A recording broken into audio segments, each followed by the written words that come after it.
ಮೂರನೇ ದಿನಕ್ಕೆ ಕಾಲಿಟ್ಟ ಗ್ರಾಮ ಆಡಳಿತಾಧಿಕಾರಿಗಳ ಮುಷ್ಕರ. ರಬಕವಿಬನಹಟ್ಟಿ. ಕರ್ನಾಟಕ ರಾಜ್ಯ ಗ್ರಾಮ ಆಡಳಿತಾಧಿಕಾರಿಗಳ ಮೂಲಭೂತ ಸಮಸ್ಯೆಗಳು ಮತ್ತು ಬೇಡಿಕೆಗಳ ಈಡೇರಿಕೆಗಾಗಿ ಎರಡನೇ ಹಂತದ ಅನಿರ್ದಿಷ್ಟಾವಧಿ ಮುಷ್ಕರಕ್ಕೆ ರಾಜ್ಯಾಧ್ಯಕ್ಷರು ಕರೆ ನೀಡಿದ್ದಾರೆ.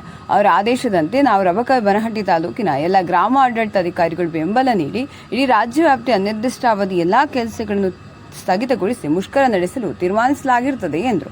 ಇವೆ ಪ್ರಮುಖ ಮೂಲಭೂತ ಸೌಲಭ್ಯಗಳು: ಗ್ರಾಮ ಆಡಳಿತಾಧಿಕಾರಿಗಳಿಗೆ ಸುಸಜ್ಜಿತವಾದ ಕಚೇರಿ, ಉತ್ತಮ ಗುಣಮಟ್ಟದ ಟೇಬಲ್ ಮತ್ತು ಕುರ್ಚಿ ಮತ್ತು ಅಲ್ಮೇರಾ, ಅತ್ಯುತ್ತಮ ಗುಣಮಟ್ಟದ ಮೊಬೈಲ್ ಫೋನ್, PUG ಸಿಮ್ ಮತ್ತು data, Google Chrome book, laptop, ಅತ್ಯುತ್ತಮ ಪ್ರಿಂಟರ್ ಮತ್ತು ಸ್ಕ್ಯಾನರ್. ಇದರೊಂದಿಗೆ ಜಿಲ್ಲಾ ಮಟ್ಟದ ಪದಾಮಿಗಳನ್ನು ಹುದ್ದೆ ನೀಡಬೇಕು. ಇನ್ನು ಅನೇಕ ವಿವಿಧ ಬೇಡಿಕೆಗಳನ್ನು ರಾಜ್ಯ ಸರ್ಕಾರದ ಮುಂದೆ ಇಟ್ಟು ನಿರಂತರ ಅನಿರ್ದಿಷ್ಟಾವಧಿ ಮುಷ್ಕರ ಮಾಡ್ತಿದ್ದೇವೆ. ಸರ್ಕಾರ ಆದಷ್ಟು ಬೇಗನೆ ನಮ್ಮ ಬೇಡಿಕೆಗಳನ್ನು ಈಡೇರಿಸದೆ ಹೋದರೆ ಇಡೀ ರಾಜ್ಯದಲ್ಲಿ ಆಗು ಹೋಗುಗಳಿಗೆ ರಾಜ್ಯ ಸರ್ಕಾರವೇ ಜವಾಬ್ದಾರಿ ಬರಬೇಕಾಗ್ತದೆ. ವರದಿ ಮಾಳುದುರ್ಗನ್ನವರ.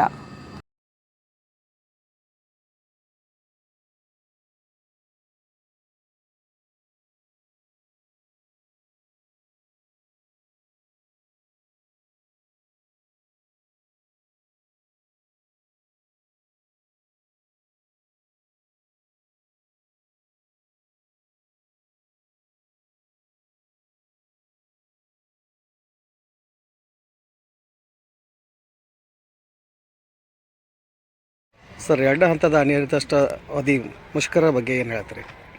ಸರ್, ಈಗಾಗಲೇ ನಾವು ಕರ್ನಾಟಕ ರಾಜ್ಯ ಗ್ರಾಮ ಆಡಳಿತ ಅಧಿಕಾರಿಗಳ ಸಂಘದಿಂದ ರಾಜ್ಯ ಸಂಘದ ನಿರ್ದೇಶನದಂತೆ ದಿನಾಂಕ 26/9/2024ರಿಂದ 3/10/2024 ಈಗಾಗಲೇ ಒಂದು ಸಾರಿ ನಾವು ಸ್ಟ್ರೈಕನ್ನು ಕಾಲ್ ಮಾಡಿದ್ವಿ ಸರ್. ಆವಾಗ ನಮಗೆ ಕೆಲವೊಂದು ಬೇಡಿಕೆಗಳು ಮಾತ್ರ ಈಡೇರಿದ್ವು, ಇನ್ನೂ ಕೆಲವೊಂದು ಬೇಡಿಕೆಗಳು ಹಾಗೇ ಇದ್ವು.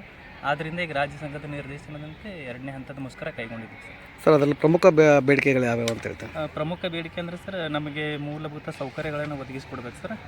ಅಂದರೆ ನಮ್ಮ ಫೋನ್ಗಳಲ್ಲೇ ನಾವು ನಮ್ಮ ಕೆಲಸ ಮಾಡ್ತಾಯಿದ್ದೀವಿ, ಆದ್ದರಿಂದ ಅವ್ರು ಸರ್ಕಾರದವರೇ ಅವರೇ ಫೋನ್ಗಳು ಕೊಟ್ಟು ಕೆಲಸ ಮಾಡಿಸ್ಬೇಕು. ಮತ್ತು ಸರ್, ಮತ್ತು ಎರಡನೇದಾಗಿ ಪದೋನ್ನತಿ ಸರ್. ಕೆಲವೊಂದು ಕಡೆ ಪದೋನ್ನತಿಗಳನ್ನು ಇನ್ನೂ ಜಿಲ್ಲಾ ಮಟ್ಟದಲ್ಲಿ ಕೊಟ್ಟಿಲ್ಲ ಸರ್. ಆ ಪದೋನ್ನತಿಗಳನ್ನು ಕೊಡಬೇಕು. ಮತ್ತು C&R ಮರುಸ್ಥಾಪಿಸಬೇಕು ಅನ್ನೋದು ನಮ್ಮ ಮೂಲ ಆಗ್ತಾ ಇದೆ ಸರ್. ಎಷ್ಟೇ ದಿನದ ಈಗಾಗಲೇ ನಾವು ಈಗ ಮೂರನೇ ದಿನಕ್ಕೆ ಕಾಲಿಟ್ಟಿದ್ದೀವಿ ಸರ್. ಇನ್ನು ರಾಜ್ಯ ಸಂಘದ ನಿರ್ದೇಶನದಂತೆ ಮುಂದಿರ್ತಾರೆ. ಆಮೇಲೆ ಯಾರಾದರೂ ಮೇಲಾಧಿಕಾರಿಗಳು ಬಂದು ಭರವಸೆ ನೀಡೋದಾಗಿರ್ಬೋದು, ರಾಜಕಾರಣಿಗಳು ಬರೋದಾಗಿರ್ಬೋದು, ಏನಾದರೂ ನಿಮಗೆ ಬಂದಿದ್ದಾರೆ? ಮೇಲಾಧಿಕಾರಿಗಳು ಬಂದಿಲ್ಲ ಸರ್. ನಮ್ಮ ರಾಜ್ಯ ಸರ್ಕಾರಿ ನೌಕರ ಸಂಘದ ರಾಜ್ಯ ಕಾರ್ಯಾಧ್ಯಕ್ಷರು ಮಲ್ಲಿಕಾರ್ಜುನ್ ಬಳ್ಳಾರಿ ಸರ್ ಬಂದು ತಮ್ಮ ಬೆಂಬಲ ಸೂಚಿಸಿದ್ದಾರೆ. ಇನ್ನು ಸರ್ಕಾರದಿಂದ ಯಾವುದೇ ಸ್ಪಂದನೆ ಬಂದಿಲ್ಲ ಸರ್ ನಮಗೆ. ಇವತ್ತು ಮೂರನೇ ದಿನ ಆದ್ರೂ ಇನ್ನೂ ಅದ್ರ ಬಗ್ಗೆ ಏನೂ ಇಲ್ಲ. ನಾವು ಹಂಗೆ ಸ್ಟ್ರೈಕ್ ಕೂತೀವಿ ಸರ್ ಎಲ್ಲರೂ. ಅದಕ್ಕೆ ನಾವು ಸರ್ಕಾರ ಇದರಿಂದ ಬೇಗ ನಮಗೆ ನಮ್ಮ ಬೇಡಿಕೆ ಈಡೇರಿಸ್ತೀವಿ ಸರ್. ನಿಮ್ಮ ಹೆಸರು? ರಾಚಯ್ಯ ಮಠಪತಿ ಸರ್.